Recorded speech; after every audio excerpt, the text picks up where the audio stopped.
Bonjour, bonsoir chez vous en Afrique, en Amérique, en Asie, en Europe et partout dans le monde.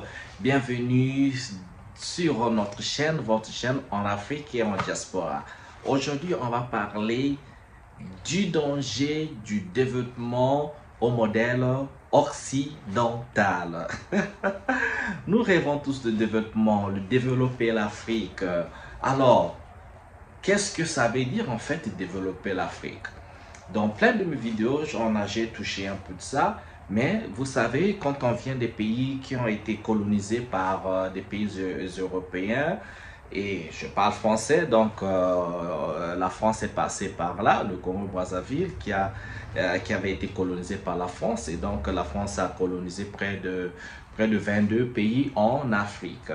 Et donc il y a eu des Espagnols, des Portugais, des Anglais, des Allemands, et voilà, les Européens qui sont passés par là. Mais non, et quand on est colonisé, et la colonisation veut souvent dire remplacer même votre nom, votre identité par la culture, même parfois même la culture, par la culture du pays qui a colonisé. Et donc, cela affecte même votre imaginaire parce que même l'école, les programmes scolaires et universitaires sont calqués sur le modèle éducatif du pays qui a colonisé. On vous parlera de leur scientifique, de leur histoire, de tout ce que vous savez. Et vous, par contre, vous ne connaîtrez à peine votre histoire, vos philosophes, vos scientifiques. Donc, vous grandissez parfois avec une tête qui est ou la pensée même, vous pensez même pas comme un Africain, vous pensez quasiment comme un Européen, mais pas vraiment parce que il y avait deux systèmes. Il y avait donc l'éducation, le niveau pour les nègres, comme on nous appelait, et bien sûr pour eux-mêmes les Occidentaux. Vous ne pouvez pas être aussi, vous ne pouvez pas avoir le même niveau d'intelligence que, malheureusement pour eux, on ne peut pas toujours contrôler l'intelligence d'un être humain. Voilà, mais bon, on va revenir sur le développer. Développer, quels sont les dangers du développement au modèle occidental? Pour ceux qui ont été en Occident, en France, en Allemagne, aux États-Unis, vous allez remarquer que malgré les gratte-ciel, malgré les routes qui sont bien faites, malgré l'infrastructure, malgré la structure, les trains, les gens se déplacent bien, il y a des bus qui sont là, les métros, les trains à grande vitesse, les belles écoles, les universités. On a développé le côté matériel, mais quelque part, ils ont oublié de développer le côté humain. Le côté humain en a omis d'inclure l'humain dans ce développement. Qu'est-ce que je veux dire par là? Dans les sociétés occidentales, vous allez remarquer qu'il y a beaucoup de solitude. Vous allez remarquer, vous aurez l'impression que les gens ont peur des gens, que personne ne veut parler à personne. Vous pouvez habiter dans un quartier, vous avez un voisin qui est en face de vous. Si vous n'avez pas de chance, vous pouvez passer 10 ans, 20 ans, vous ne vous connaissez même pas le nom de votre voisin. Vous dites à peine bonjour. Si vous avez la chance, peut-être vous les connaissez, mais ce n'est pas toujours le cas. Surtout si vous habitez dans une grande ville, ce n'est pas toujours le cas. Aujourd'hui, avec la technologie, eh bien, chacun a le regard dans son téléphone. C'est comme ça. Quand vous empruntez un métro, par exemple, les gens ont leur casque d'écouteurs, ils écoutent leur musique. Le regard est toujours évasif.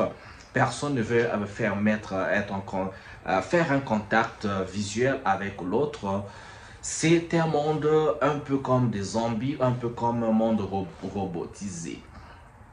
Le côté humain s'effrite dans les sociétés occidentales. Et ça se passe même au niveau des familles. Ils ont un truc où ils disent à un enfant, quand il arrive à l'âge de 18 ans, l'enfant doit quitter la maison familiale. Il faut sortir de la maison, l'enfant doit apprendre à se débrouiller, il faut partir.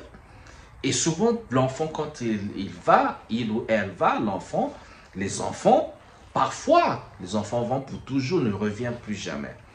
Vous vous retrouvez en train de vieillir, vous avez vieilli, eh bien, parce que les enfants, si vous avez de la chance, les enfants viendront vous rendre visite de temps à autre. Si vous n'avez pas de la chance, vous verrez à peine les enfants. Et vous allez vous retrouver un jour vieux dans des maisons de retraite ou encore malade dans chez vous, vous êtes évanoui ou vous êtes même, il y a des cas comme ça, des gens qui sont morts dans leur maison, on découvre le corps 2, 3, 4 mois plus tard. C'est des cas comme ça qu'on retrouve.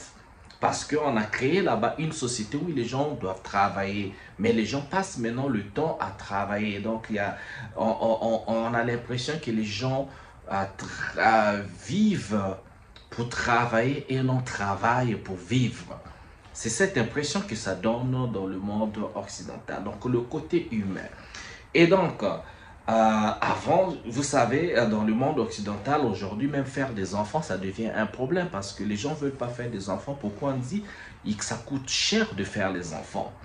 Pourquoi ça coûte cher de faire des enfants? Mais, eh bien, parce qu'il faut payer les taxes, il faut payer le loyer, il faut payer l'eau, l'électricité, toutes ces histoires. Et tout ces... La communauté n'existe quasiment plus.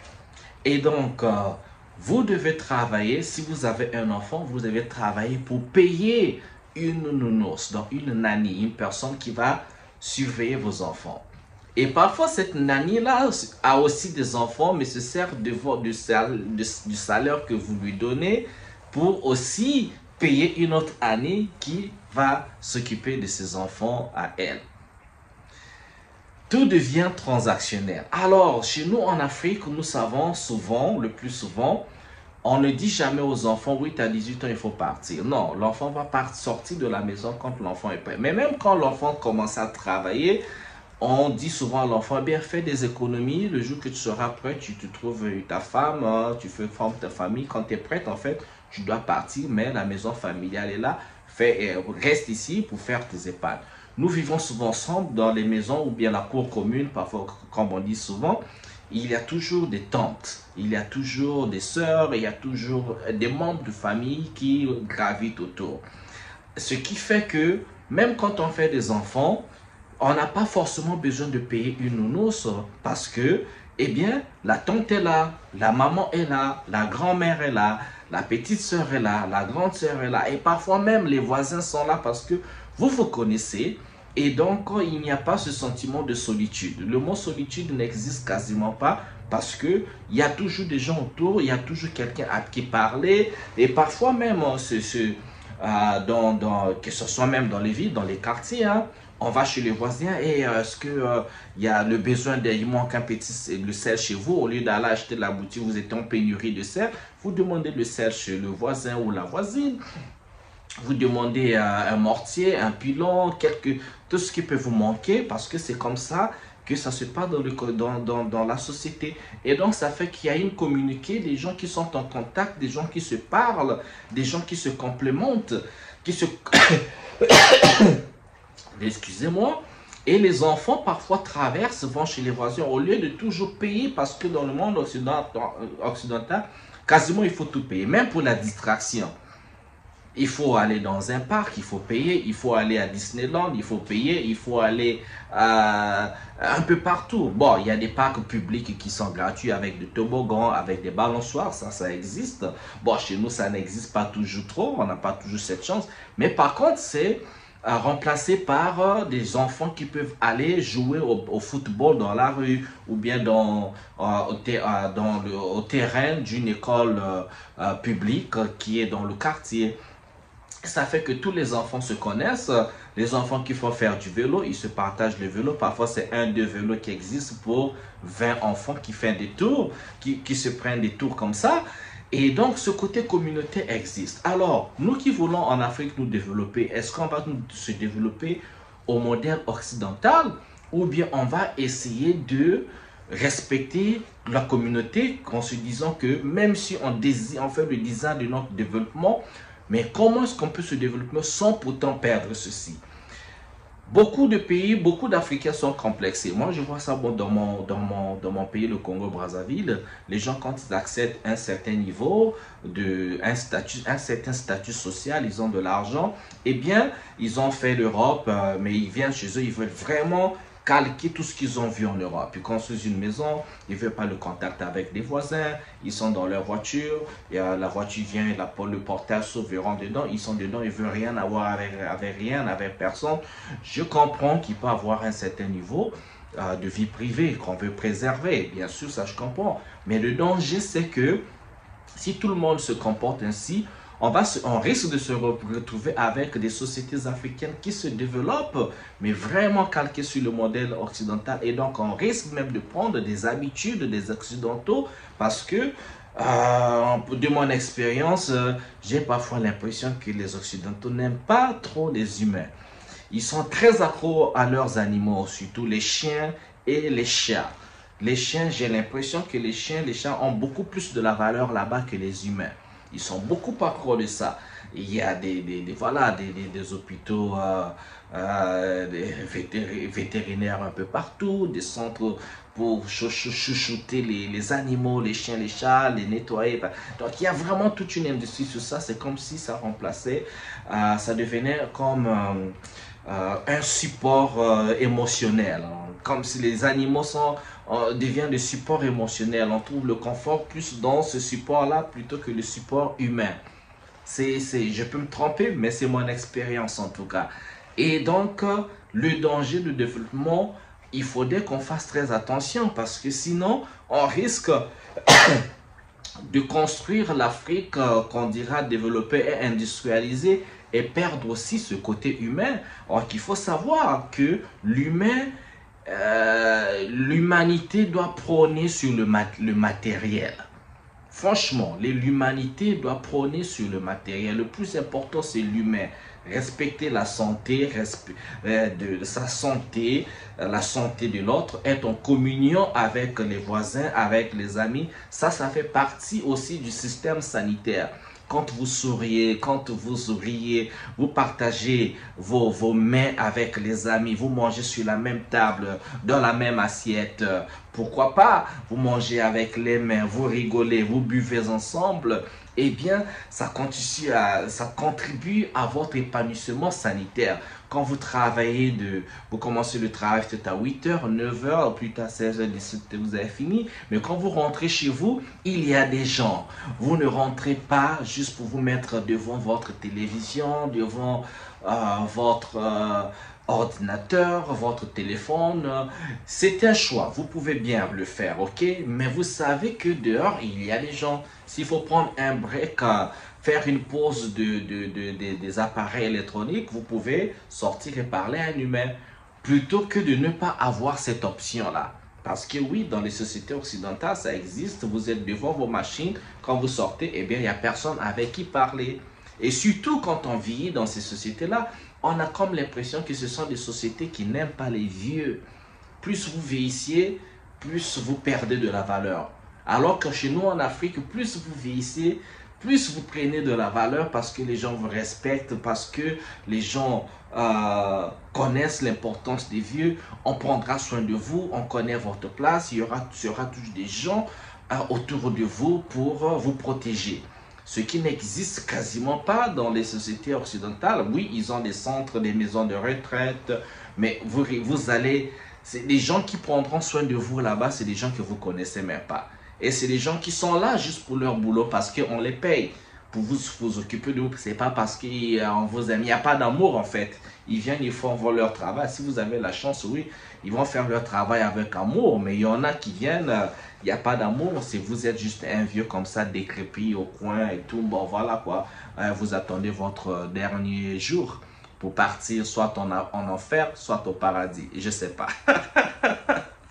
Mais par contre, chez nous, on chuchote nos vieux. Ma grand-mère aujourd'hui a 95 ans, elle est à la maison.